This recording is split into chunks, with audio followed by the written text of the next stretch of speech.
We have decided to terminate your employment effective immediately.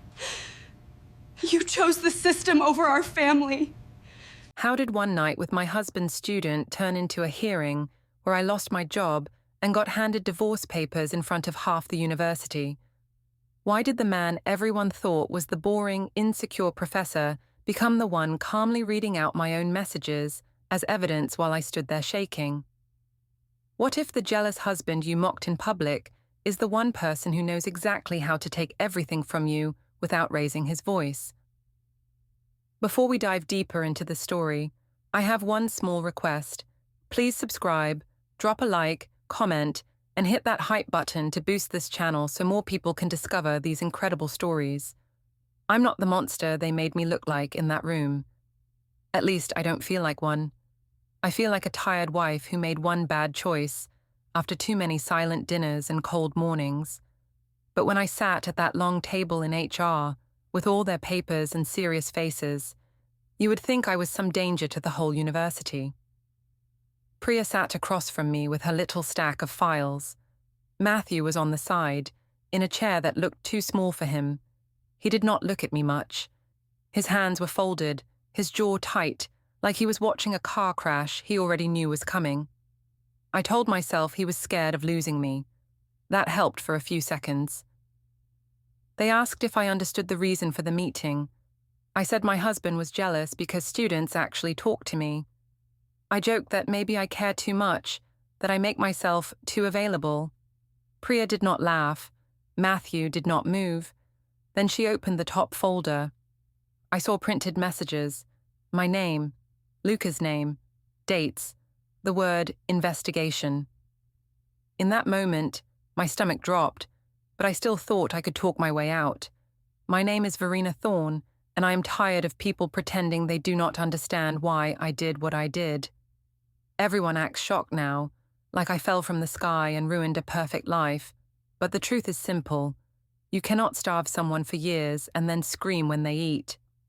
That morning was like many others. The alarm went off at 6. I woke up first, as usual. Matthew lay on his side, facing away from me, already frowning in his sleep.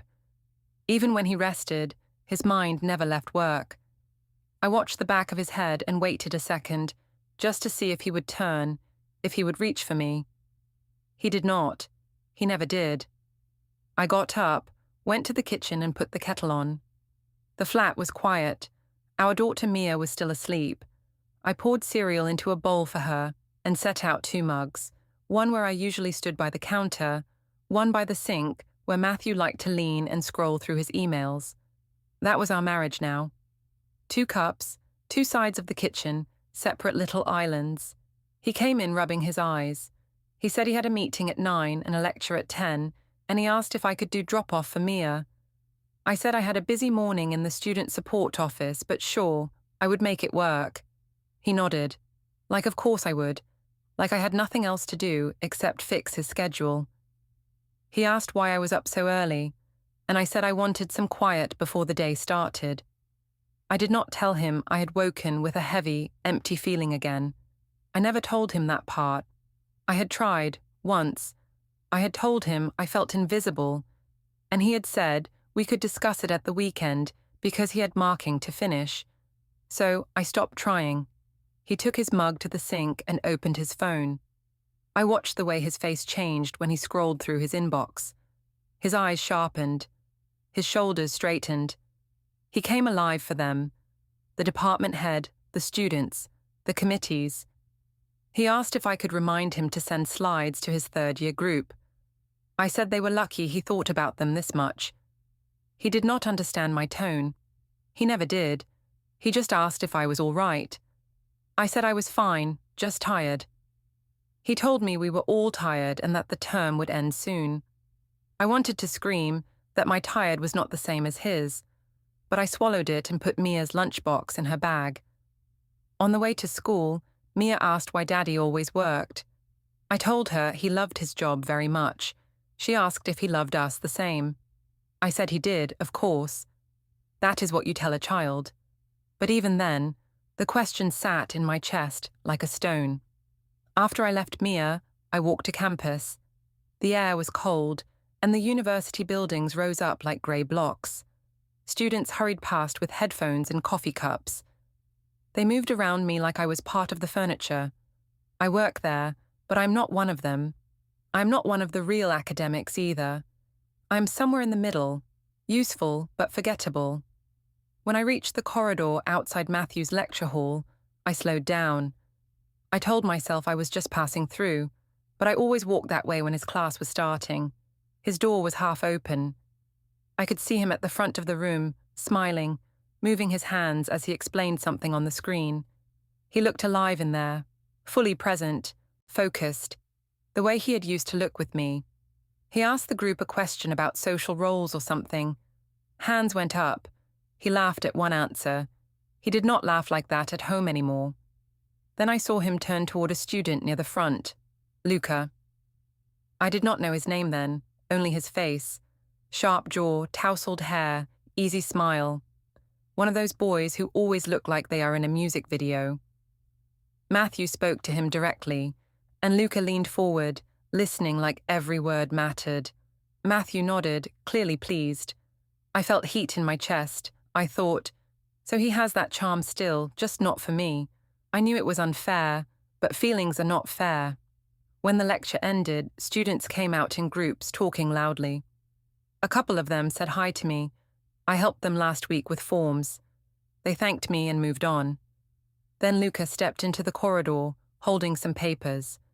He looked a bit rushed, checking his phone. I stopped him and said I worked in student support, that I had seen him in Matthew's lectures before. I asked how he found the class. He said Matthew was his favourite lecturer, that he made the theory feel real. He said he wished all staff cared that much.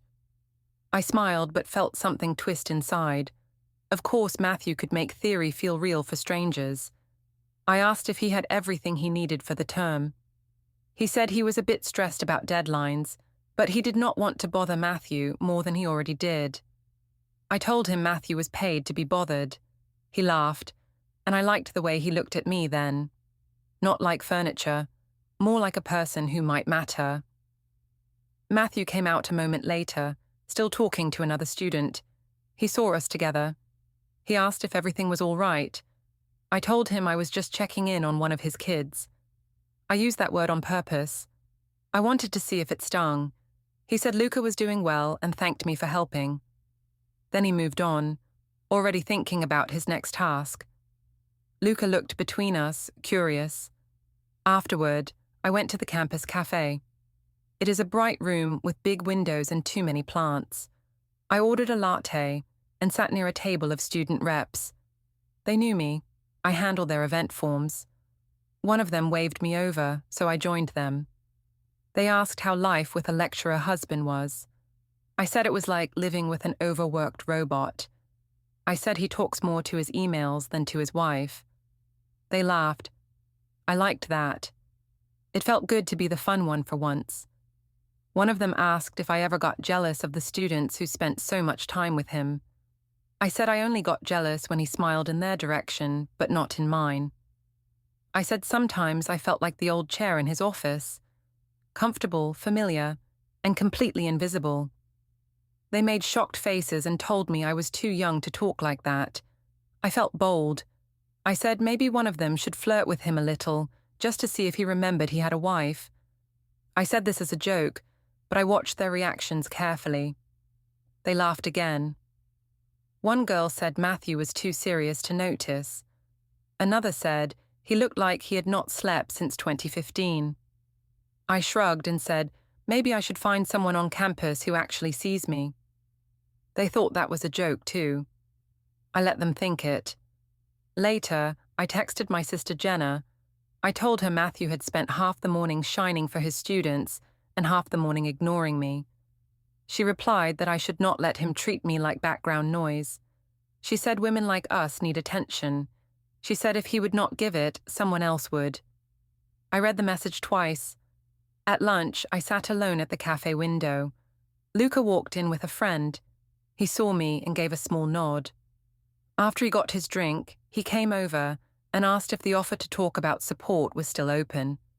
I told him, of course, that my door was always open for good students. I could feel the small power in my words, the way his shoulders relaxed. He asked if Matthew was always so strict with deadlines.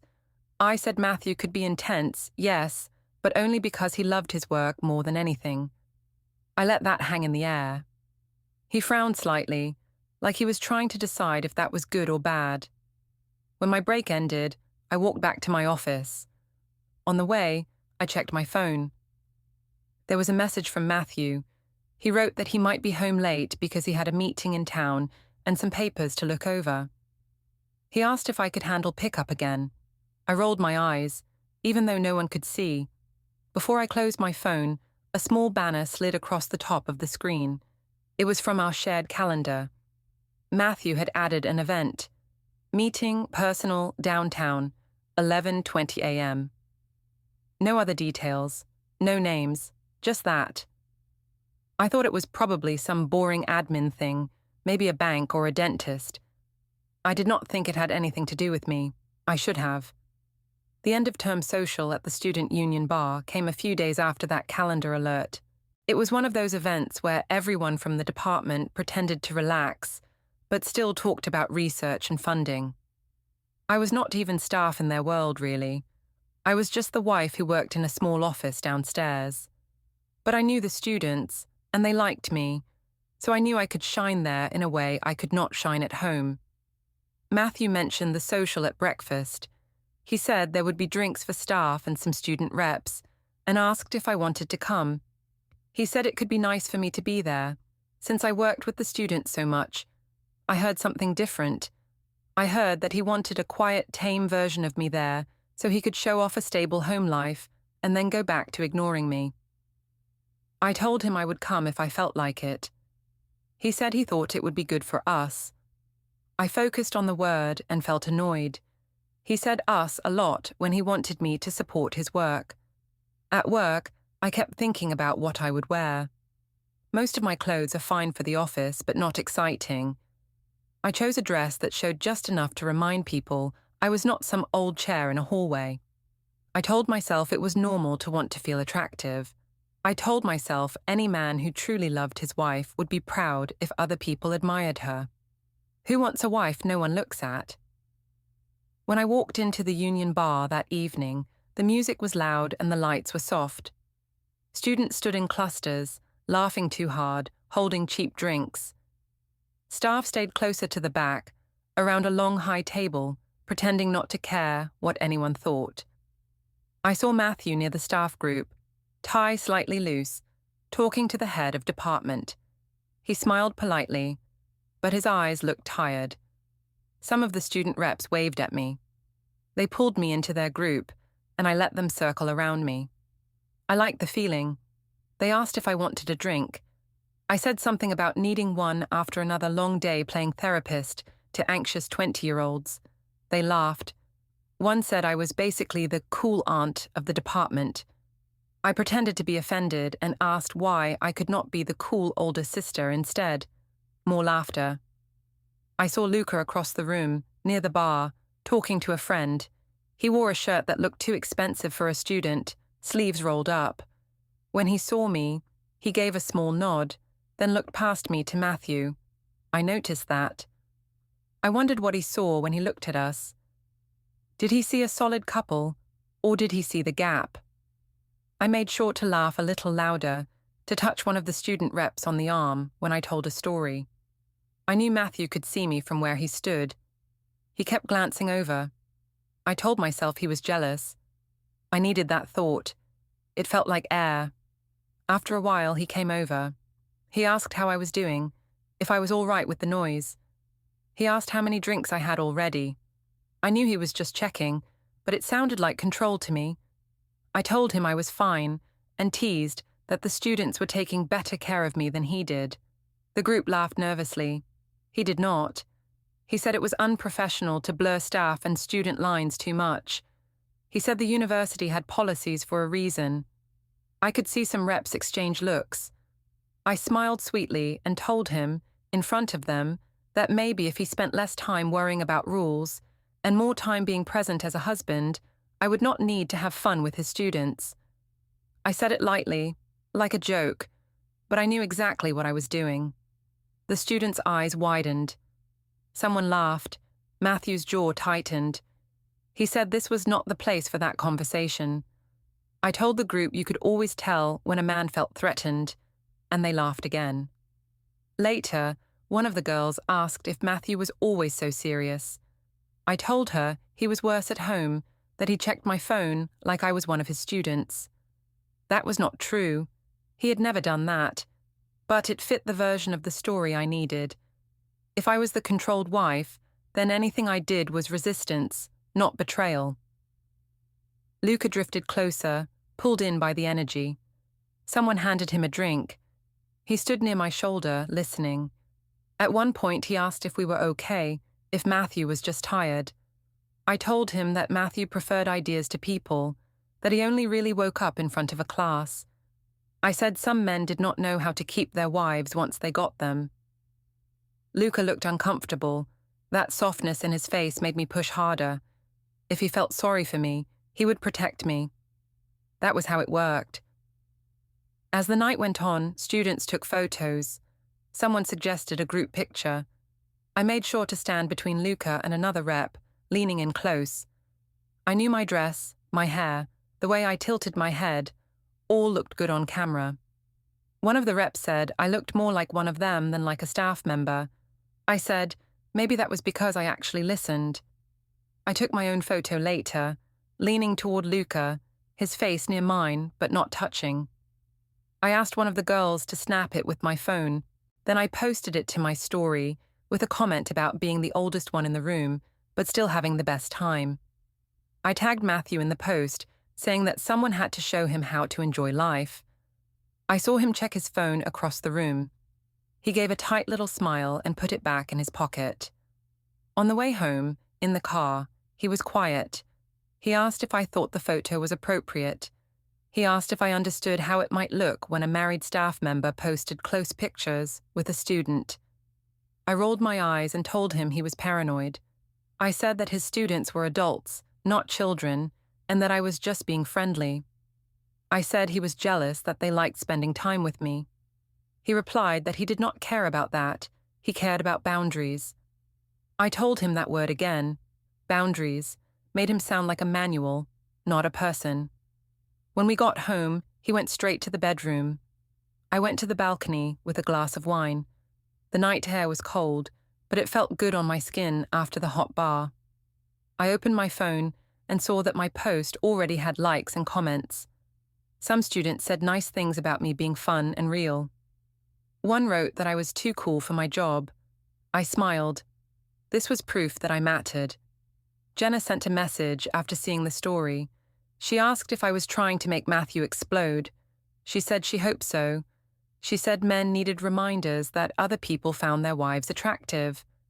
I told her Matthew barely reacted, that he only gave me a lecture about professionalism. She replied that he was probably terrified inside and just hiding it. She told me to keep doing what I was doing. Later that week, we had a big family dinner at a noisy restaurant. Long table, sticky menus, kids running around. Both sides of the family were there. My parents, his mother Margaret, his brother Tom. Mia sat between us, swinging her legs, drawing on the paper mat with crayons. Ruth asked how work was for us. She talked about how lucky we were to both be at the university. I said it was fine, but that sometimes it felt like I was just his assistant. I said Matthew only really talked about his students, never about me. I saw Margaret look at me sharply. Matthew looked down at his cutlery. Silas tried to lighten the mood by asking about Matthew's research. Matthew started to explain a project, and Margaret smiled with pride. I felt that old twist in my chest. I cut in and said that at least his students got to see him passionate, because at home he was usually just quiet or tired.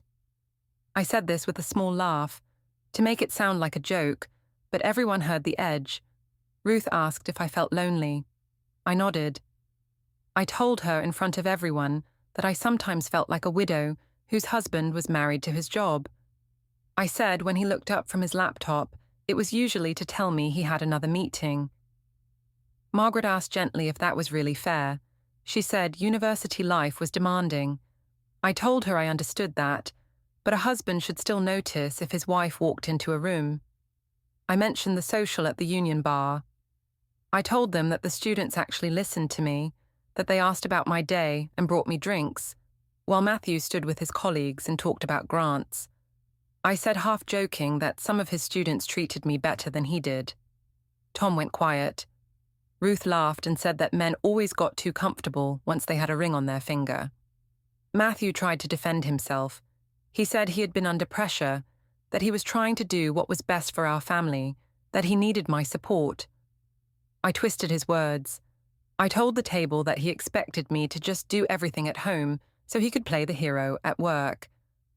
I said he did not like it when his students saw me as a person in my own right. Ruth muttered that some men could not handle a strong woman. Margaret's face closed off. On the way home, the silence in the car was thick. Mia slept in the back seat.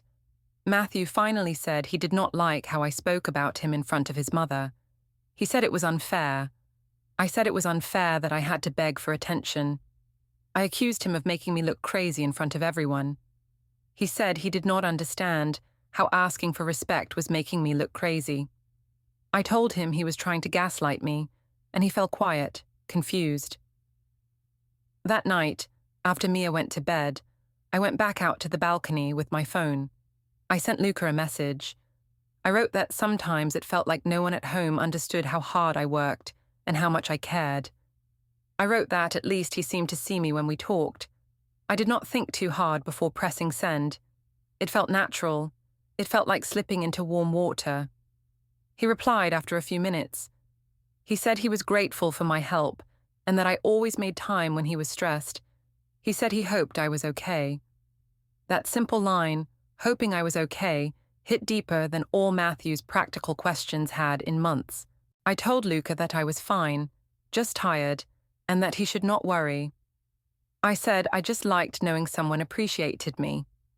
It was honest in a way. It was also a test. I wanted to see if he would keep the line open. I wanted to see if he would stay on my side. While I was still holding the glowing phone, I heard Matthew's steps behind me. He came out, asked if I was cold. I said the air felt nice. He looked at the screen in my hand for a second, then away.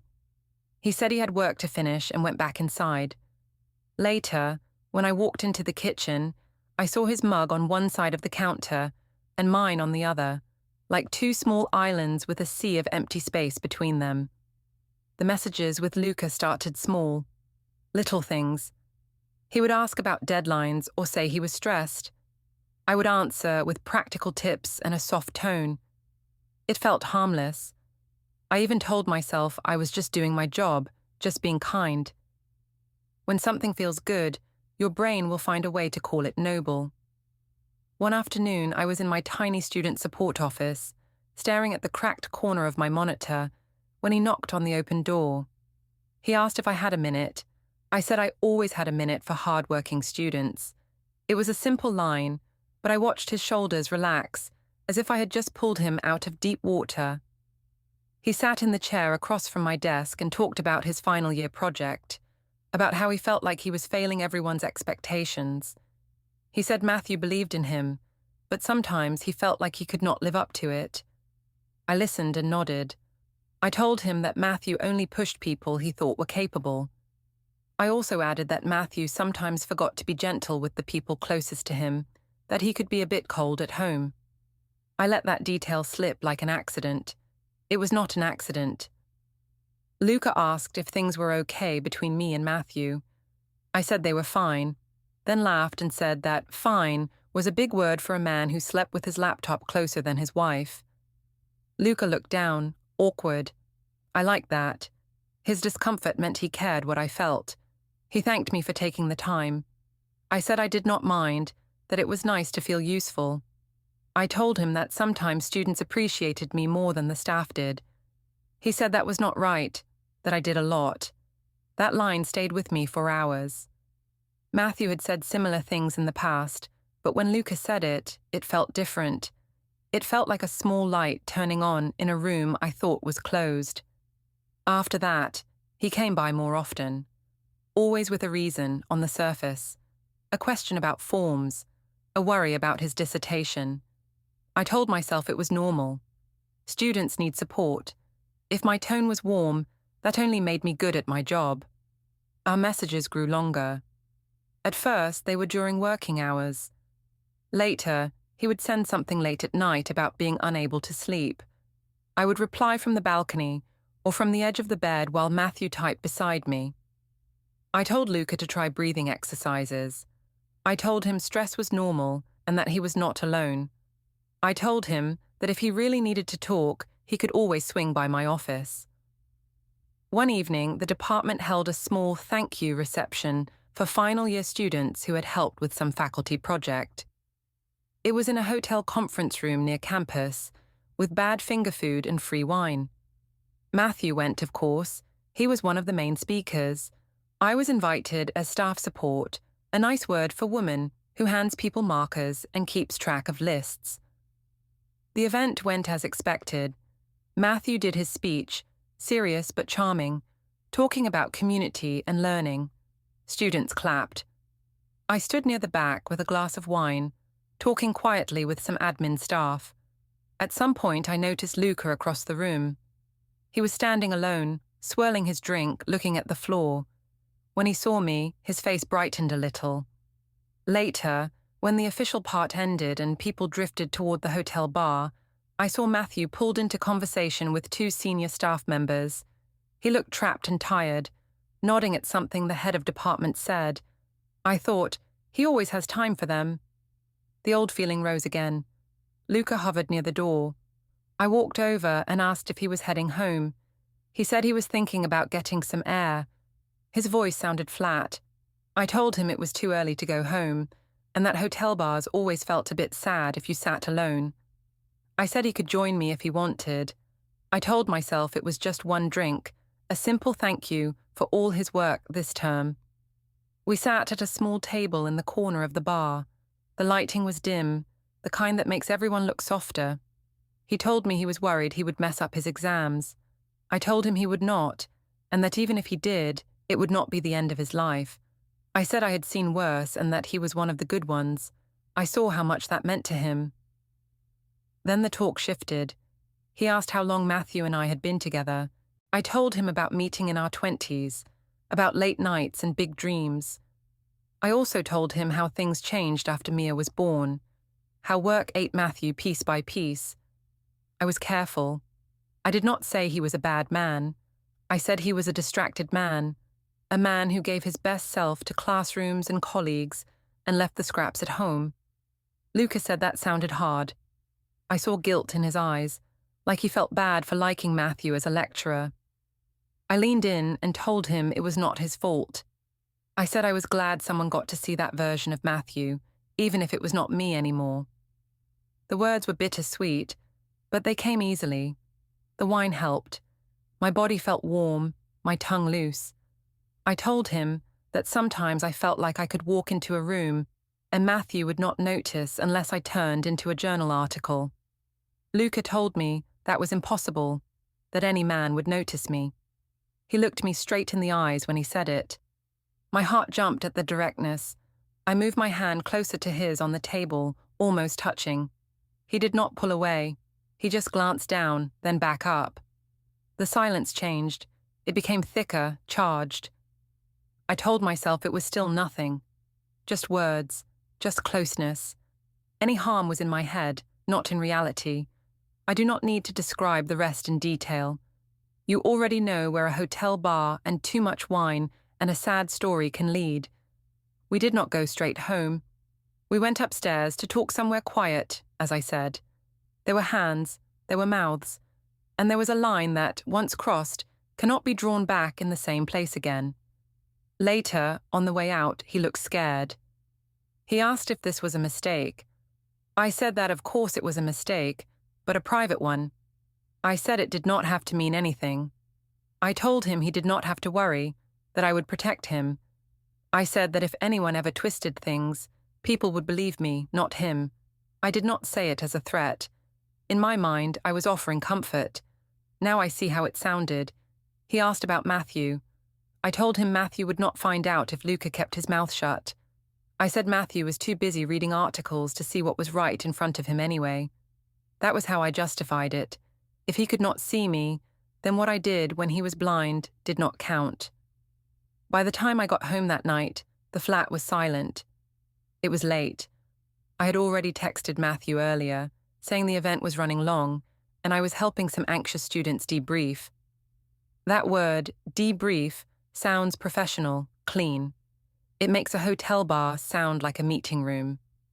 He was at the dining table with his laptop when I walked in. Piles of paper sat stacked by his elbow. I smelled faint coffee and printer toner.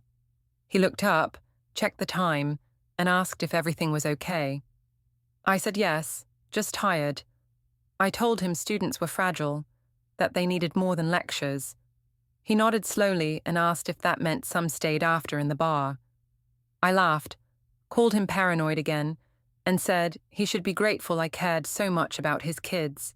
He did not argue. That almost annoyed me more.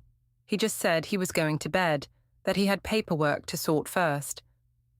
When he closed his laptop, I caught a glimpse of a spreadsheet on the screen. Columns of dates, little notes. It was probably work, I told myself. He is a man who loves lists.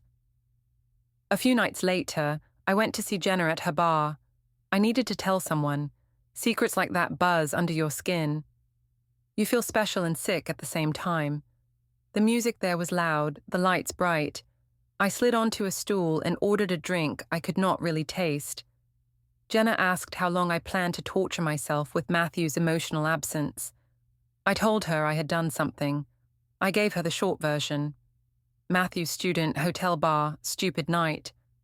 Her eyes went wide, then she grinned. She said she was not surprised. She said she had been waiting for me to live a little. She said as long as no one got hurt, it could be our little secret. I told her someone might get hurt if Matthew ever found out. She shrugged. She said maybe he needed to feel a bit of pain to understand mine. She said men only changed when they thought they could lose you. I repeated that line to myself on the walk home. It made everything sound like a strategy, not a weakness. Back at the flat, I found Matthew again at the table. The piles of papers were smaller now, but his laptop was open to what looked like a clean file tree. Household, utilities, bank. When I came closer, he quickly clicked out of the window to a boring article. A small USB stick lay by his hand. He slid it into a drawer and turned a key. The soft click of the lock was loud in the quiet room. I asked what he was working on. He said he was just getting organized, that it was time to put things in order. I laughed and told him no one organizes finances at 11 at night unless they are avoiding real problems. He said someone in this family had to be practical. I said someone in this family had to be alive. He did not rise to the bait. He just looked at me for a long second, like he was searching for something in my face, then got up and went to bed. I stood there alone in the dim light, my phone buzzing in my hand with a new message from Luca, and the locked drawer humming in the back of my mind. Sunday at Matthew's mother's house always used to feel warm. Little plates of biscuits, old photos on the wall, cheap flowers in a jug. It was the kind of place where time moved slowly.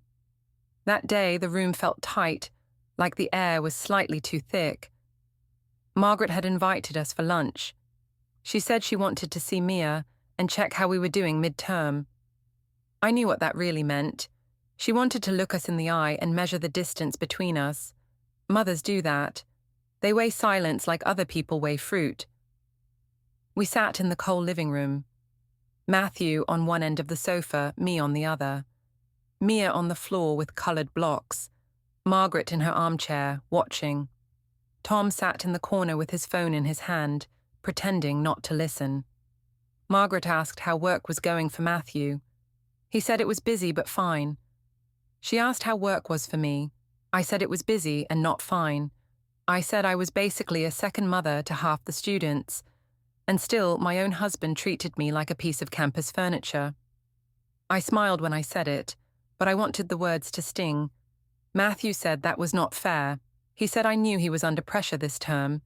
He said he appreciated what I did. I told him appreciation did not look like checking emails while I was talking.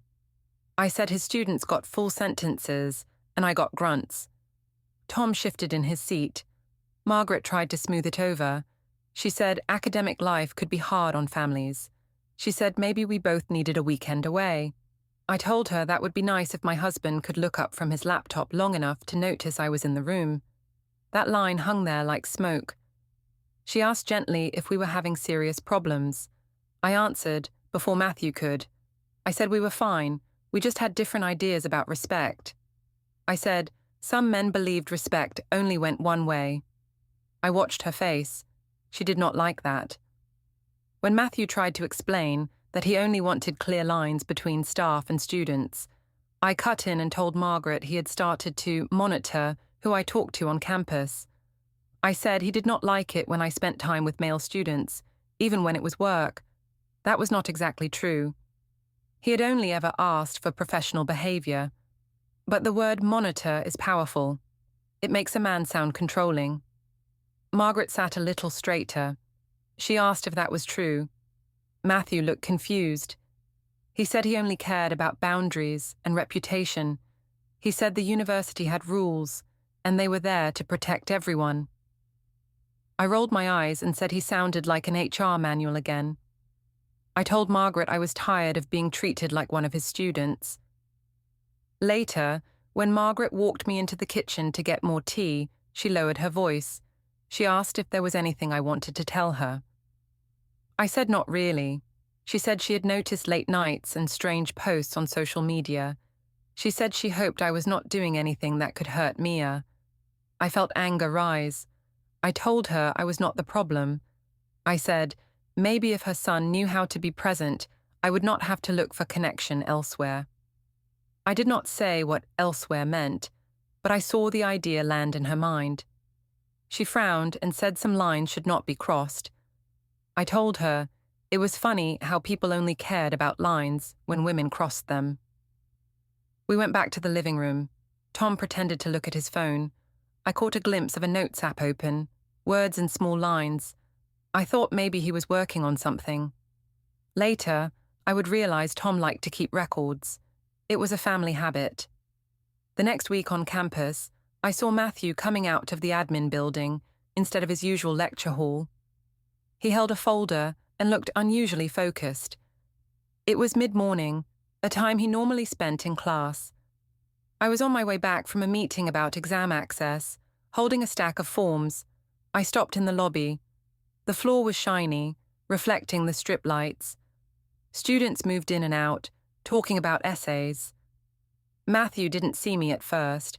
He walked out of an office near HR's corridor, thanked someone behind him, and checked his phone. Then he headed for the stairs. I called his name.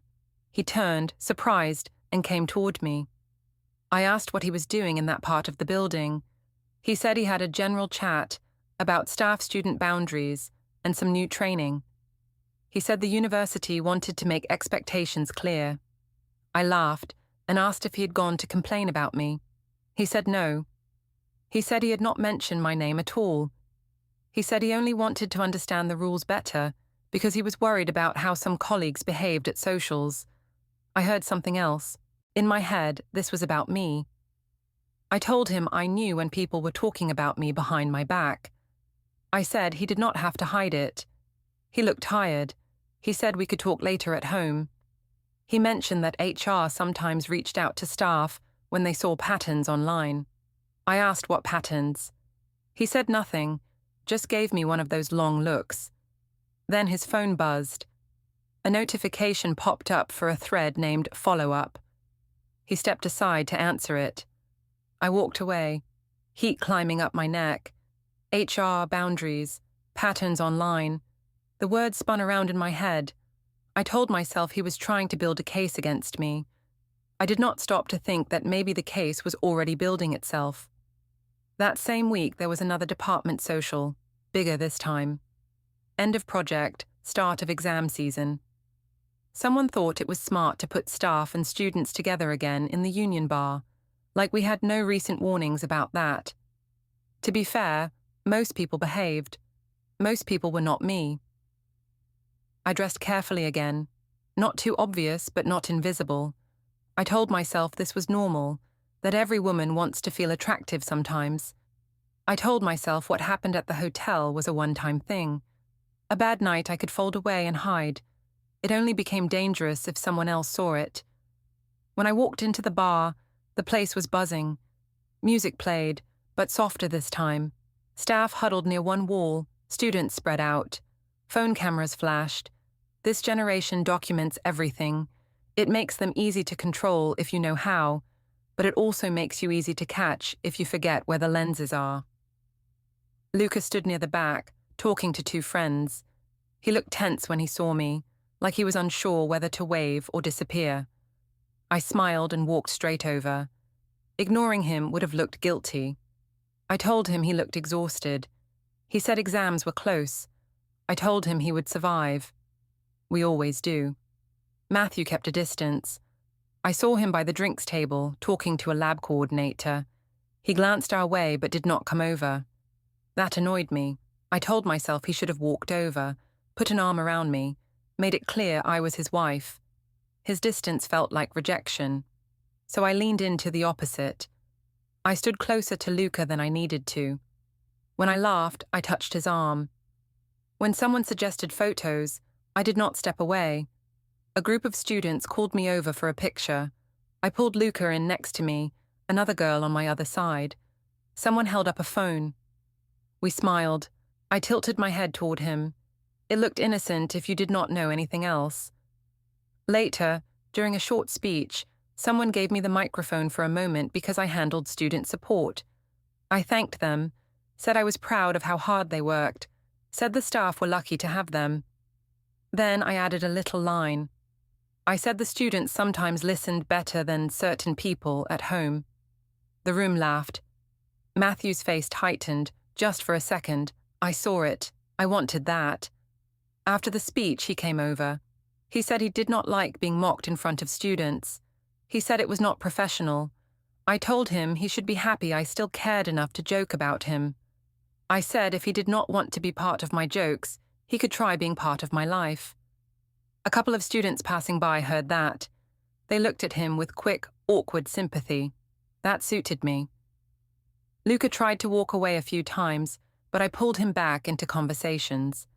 I told him the older staff could be stiff, that it was nice to talk to someone who actually saw people, not just numbers on a grade sheet. I saw how trapped he looked. I told myself he owed me this, owed me comfort, owed me silence. At one point, I caught Margaret's name lighting up on Matthew's phone as he checked it. He put it face down on the table. I wondered what he had told her. Maybe he had complained that I was embarrassing him. Good, I thought. Let him deal with a little discomfort. Let someone else hear my side. The night went on. The photos continued. A girl asked for a selfie with me because she said I was iconic. I laughed, leaned in, let her snap it. In the corner of the frame, in the reflection of a dark window, I later saw Luca's outline and Matthew's shape in the background, turned slightly away. I did not notice that until the next day. When I finally left the bar, I felt powerful.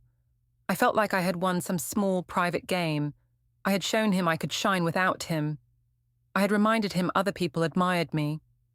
At home, he did not argue. He just said he was going to bed and that we would need to talk about all this soon. I asked what all this meant.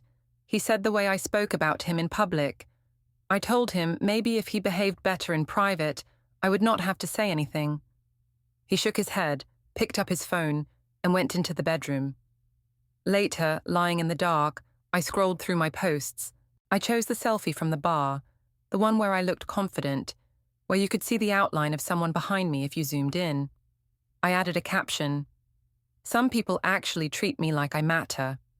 I added a winking emoji and some hearts. I tagged the location and hit post. Within minutes, likes appeared. Jenna commented with fire emojis. A student wrote that I was the real MVP. I smiled, turned off the light, and fell asleep with that glow in my chest. In the morning, I reached for my phone before I even sat up. It is a habit. I opened the app to read more comments. The post was gone. At first, I thought I had imagined posting it. Then I checked my notifications. People had liked something. There was a gap where the picture should be. My story still showed older posts, but not that one. It was as if the night had been half erased. I sat there, heart beating fast. Maybe there was a glitch. Maybe I had deleted it by mistake. Or maybe someone had reported it. Maybe someone had saved it before it vanished. For 1 second, I pictured Matthew at the dining table again, with his neat piles and his quiet eyes, sliding printed pages into a folder. When my post vanished, I spent almost an hour trying to find it. I checked the app, my drafts, even my phone storage. It was gone. The notifications were still there. Likes, comments, little hearts with no home. It felt like a joke someone else was in on. At work, I kept thinking about it. Between student appointments, I opened the app again and again, as if the picture might suddenly reappear. It did not. The empty space bothered me more than it should have. It felt like someone had reached into my chest and taken something out without asking. Near noon, an email popped up on my screen. The subject line was polite but firm. Brief meeting, conduct and social media. It was from Priya in HR. My stomach dropped, just for a second. Then I told myself it was nothing. Probably just a routine reminder. Maybe someone had reported a student post, and they wanted my input. I am good at giving calm input. I went to her office after lunch. The corridor was quiet, carpet too clean, air too still. Priya's door was open. She smiled when she saw me, but it was the kind of smile people use when they have things written down already. She asked me to sit. She said they had noticed some posts from the recent social events. She said there were concerns about boundaries between staff and students. She asked if I understood why that might be. I said I was just being friendly, that the students saw me as a support figure. I reminded her that my job was literally to build trust. I said sometimes that meant being a little more open online. She did not argue. She just opened a file and read out a description of one of the photos. She mentioned my caption about people actually treating me like I mattered. She said that when a married staff member posted close pictures with a student and hinted that her husband ignored her, it could create a certain impression. I laughed. I said that if we were going to police impressions, half the campus would be in trouble. She asked about Luca by name then. She asked how well I knew him, how often we met outside normal office hours. That made my skin prickle. I asked why she was suddenly interested in one student. She said his name had come up in relation to my posts and some comments. She said they had a duty of care. I told her that Luca was a good student who sometimes needed extra support. I said he was a bit anxious and could be dramatic in how he described things. I added that Matthew was his supervisor and could be intense with expectations, which might make Luca cling to other staff. I could hear my own words, see what I was doing, and still I kept talking. I painted Luca as fragile and myself as the strong adult helping him. I painted Matthew as the hard one in the background. It all fit my favorite picture. Priya listened, wrote notes. She asked if I had ever met Luca off campus. For a moment, my mouth went dry. Then I smiled and said, of course I saw students at events, or if they bumped into me in town, but nothing formal, nothing secret. I said the idea almost offended me. I said Matthew had a habit of getting jealous when people valued my work, and maybe he had colored things. She looked at me for a long second. Then she thanked me for coming and said they might need to follow up. She said this lightly, but the word follow-up bounced around in my head. As I left, I saw her screen. There was a thread open with that name. I recognized my own name in the preview line. Back in my office, I shut the door and sat for a while. My heart beat too fast, even though the room was silent. I told myself this was all Matthew's doing, that he had run to HR because he could not handle seeing his wife liked more than he was. The thought made me angry again. Anger is easier than fear. I called my mother on my break. I told her HR had pulled me in because Matthew was stirring things. She asked what they said. I gave her the edited version. I said they thought my posts could look inappropriate and that they were worried about one student misreading things. I did not say anything about hotel bars or locked doors. Ruth got angry on my behalf. She said some men loved to use rules to control women. She said they could not stand it when their wives had any power. She told me not to let them bully me. She reminded me how my father had tried to control her social life years ago and how she had gone out more just to prove a point. I could hear in her voice that she thought this was the same. Jenna later sent a long message full of swear words about HR and men and haters. She told me I was the most interesting thing that place had and that they were scared of losing me. She said if they pushed, I should push back twice as hard. None of them asked what Luca might have said. None of them asked if I had crossed a line. They only asked how far Matthew had gone. That evening, when I got home, the flat felt different, tidier somehow. Some of the small piles of paper that usually gathered on surfaces were gone. The table was clearer, but there was a faint smell of printer toner in the air. Mia's drawings were still on the fridge, but there was a new magnet holding up a simple list in Matthew's neat handwriting. Rent, bills, school, savings. Each word ticked off. He was in the bedroom, putting a shirt into a bag. Not a suitcase, just a soft bag he used sometimes. I asked if he was going somewhere. He said he had a couple of personal appointments over the next few days and wanted to keep things together. I asked what kind of appointments. He said nothing secret, just things he needed to sort. That answer annoyed me more than if he had lied. It sounded like I was not even worth a proper excuse. I asked if he had talked to HR about me. He said HR had contacted him about general staff conduct and that he had answered honestly when asked. He said he had not exaggerated or added anything that was not already visible. I told him that was the same as attacking me. I said he knew how it would look. I said he wanted to ruin my job. He shook his head. He said I was doing that fine on my own. He said he had spent weeks hoping I would stop before it went too far. Weeks. I laughed and asked what too far even meant. He did not answer. He picked up his bag and said he had to go into town. My eyes flicked to his phone as it lit up with a little banner. Meeting, personal, 4:45 p.m. I recognized the format from our shared calendar, but the details were only on his end now. I followed him to the door, asking if he was talking to a counselor, an HR head. What? He said he was talking to the right people. The phrase sounded practiced. Then he left. Later, I saw a new shared event appear on the calendar from his account. Paperwork, office. No address, just a time slot. It sat there like a closed door. I stared at it for a long time. A few days passed. HR called me back for another short talk. This time, Priya mentioned specific dates. She talked about the hotel event, about how some students had seen staff leave together. She said there were questions about propriety. I felt my cheeks burn.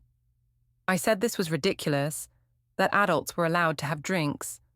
I reminded her again that Luca was emotional and might misread simple kindness. I said Matthew had always been jealous of younger men and probably spun things. She surprised me then. She said calmly that Luca had not mentioned Matthew at all in his first statement. She said he had been nervous, but his description of who invited whom was very clear. That rattled me. Statement. The word made my stomach twist. After the second HR meeting, I went straight to Jenna's bar. In the afternoon, it was quiet. She polished glasses while I ranted. I told her HR was taking a simple, human moment and trying to turn it into some big crime. I said Matthew was sitting back, letting them paint me as a monster. I framed it like this. One kiss, maybe a bit more, after too much wine, and suddenly, my whole life could be taken away. Jenna said I needed to remember that Matthew was not innocent either.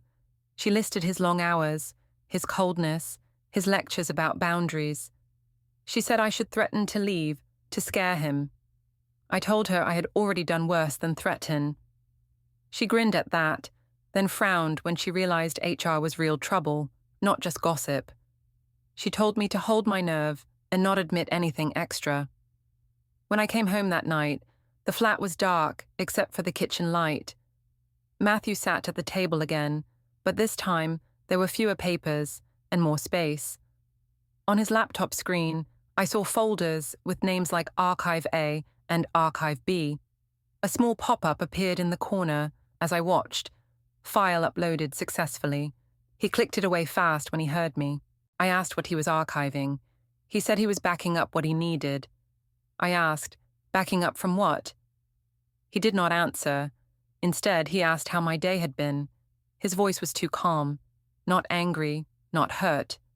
Just flat. That calm scared me more than any shout would have.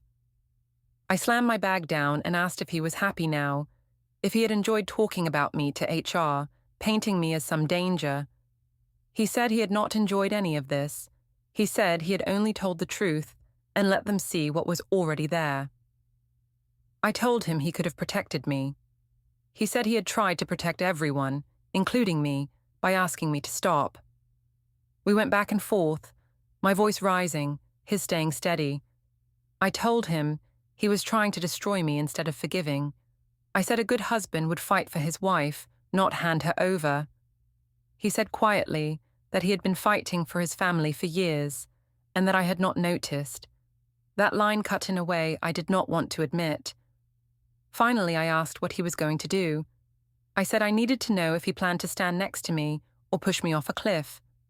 He looked tired, older. He said he was done having the same argument in circles.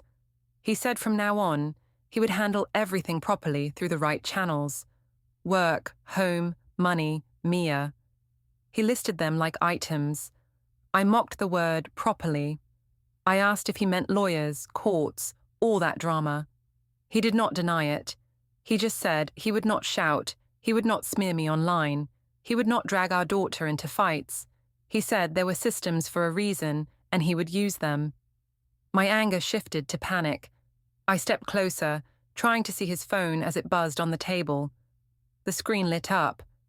For a brief moment before he picked it up, I saw 2 notifications.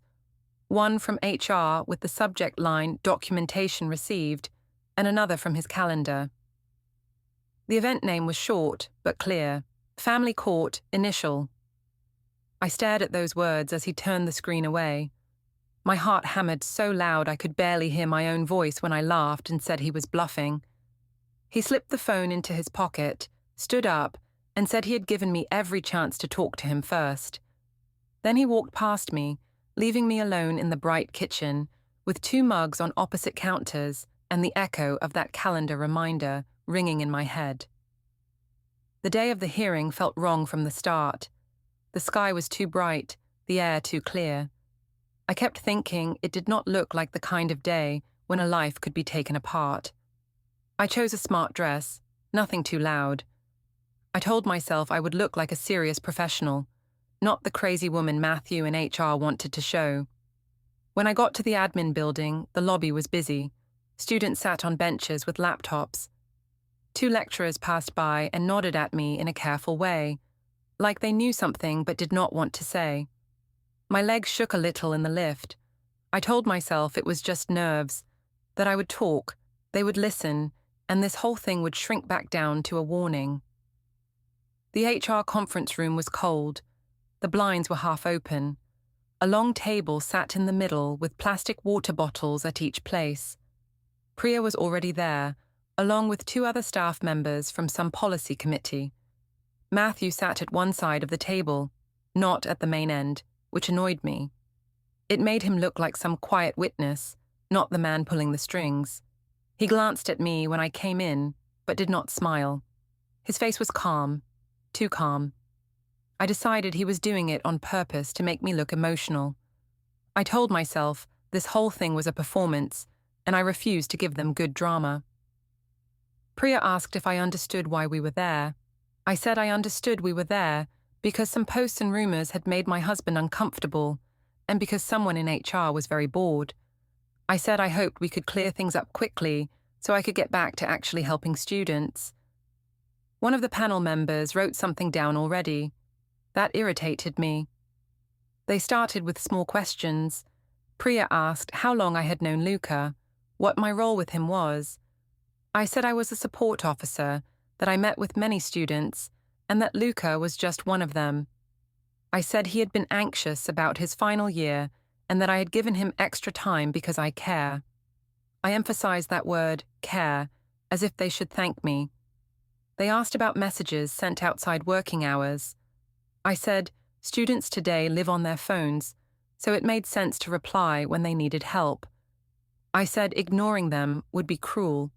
I added that my husband did not understand that kind of emotional labor, that he had always been more comfortable with ideas than people. I saw Matthew's eyes close for a moment at that. Then Priya slid a file toward me. She said they had collected some documentation to help them understand the situation. She opened it and spread a few pages on the table. I saw printouts of messages, highlighted lines, timestamps in small numbers, my name, Luca's name, Matthew's name. It was like seeing my diary written by someone else. Priya read some of the messages out in a flat voice. She read the one where I told Luca that no one at home understood me and that at least he saw me. She read the one where I said that if anyone twisted things, people would believe me, not him. The panel watched my face. I tried to keep it blank. I said those messages were taken out of context. I said Luca had been in a bad place, and that I had been trying to calm him down. I said he tended to dramatize small things, and that I sometimes matched his tone to connect with him. I explained that this could look intense on paper, but did not mean anything serious. Priya did not argue, she just turned to another page. This time, it was a hotel booking confirmation, my name clearly printed, date and time matching the event. There were also notes from witnesses who had seen me and Luca leave the bar together and not return to the reception. One of the panel members mentioned that this matched Luca's own written account. I felt the room tilt a little. I said adults were allowed to share a drink and talk. I said the hotel bar was public and that nothing illegal had happened. I said Matthew was trying to take a normal human mistake and turn it into a crime because he wanted to hurt me. My voice got sharper on that last part. I could feel it. Priya said they were not a criminal court. She said they were looking at staff-student boundaries and duty of care. She said that even if Luca agreed to anything, there was still a power imbalance, and that I, as staff, had a responsibility. She said that my own messages showed I knew the risks and pushed ahead anyway. She mentioned the line where I told Luca that if people believed anyone, they would believe me. They asked Matthew if he wanted to add anything. I expected him to launch into a long speech about betrayal. Instead, he spoke in short, calm sentences. He said he had noticed changes in my behavior, that he had seen some posts, and that he had been worried about students and our daughter. He said he had gone to HR first about general boundary issues, and only later mentioned specific concerns when the pattern continued. He said he had tried to speak to me privately many times. He did not call me names. He did not cry. He just laid out facts, one by one. It made me furious. I almost preferred the idea of him shouting. Shouting would have proved I still had power. I said he was lying about the order of things. I said he had run to HR because he could not stand that students liked me. I said he was using policy like a weapon. I reminded the panel that marriages are complex, that no one in this room knew what it was like to eat quiet dinners with someone who never looked up. I asked how any woman would feel if she was loved more in a lecture hall than in her own home. One of the panel members replied that they were not judging my marriage. They were judging my conduct as a staff member. They said my personal feelings did not change the written policies. I could hear my heart pounding in my ears. The more calm they stayed, the more trapped I felt. After more questions and answers that all sounded the same in my head, they asked us to step out for a short break while they discussed. I stood in the hallway with Matthew. Neither of us spoke. I watched him check his phone. A message flashed briefly from someone named Gareth, probably the lawyer. He locked the screen when he saw me looking. They called us back in. Everyone sat down again. Priya folded her hands and said they had reached a decision. She said they had found that I had engaged in inappropriate conduct with a student, that I had breached staff-student boundaries, and that my social media behavior had undermined trust in the university. She said they were therefore ending my employment with immediate effect. She added that I would not be allowed unsupervised contact with students in any teaching or support role in the future, at this institution or others, linked through their reference checks. She said this was to protect vulnerable students, not to punish me. The words washed over me like cold water. For a second, I could not speak. I had never really believed they would go that far. A formal warning, maybe, some training, but not this, not a clean cut. I looked at Matthew. He was looking at his hands. His face was pale but steady. I realized then that he had known this was coming before I did. I said they were overreacting. I said people did worse things all the time and kept their jobs. I said they were destroying a family over one mistake. I reminded them I had a child. Priya replied that they had a duty to every child on campus too, including the ones who would never report anything. She said quietly that sometimes protecting people meant making hard choices. They handed me a letter. I did not read it properly. The words blurred. Termination, misconduct, breach of policy. They all hit at once. My name at the top looked wrong, like it belonged to someone else. The meeting ended.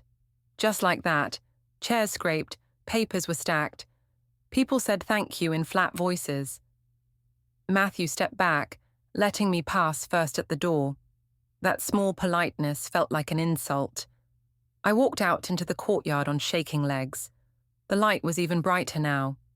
Students crossed the square with headphones in, laughing, carrying library books. A couple of colleagues stood by the steps, pretending not to stare. My mother and father sat on a bench at the far side, with Ruth pacing in front of them. Margaret stood near the entrance with Mia, who swung her legs and watched pigeons. Before I reached any of them, a man in a plain jacket stepped forward. He looked like any visitor, just another parent or guest. He asked quietly if I was Verena Thorne. I said yes, without thinking. He handed me a thick envelope and said it was for me. His voice was firm but not unkind. I tore it open with clumsy fingers. The first page stared up at me. In the matter of the marriage of Matthew Cole and Verena Thorne. It went on with words about dissolution, financial separation, arrangements for a child named Mia Cole.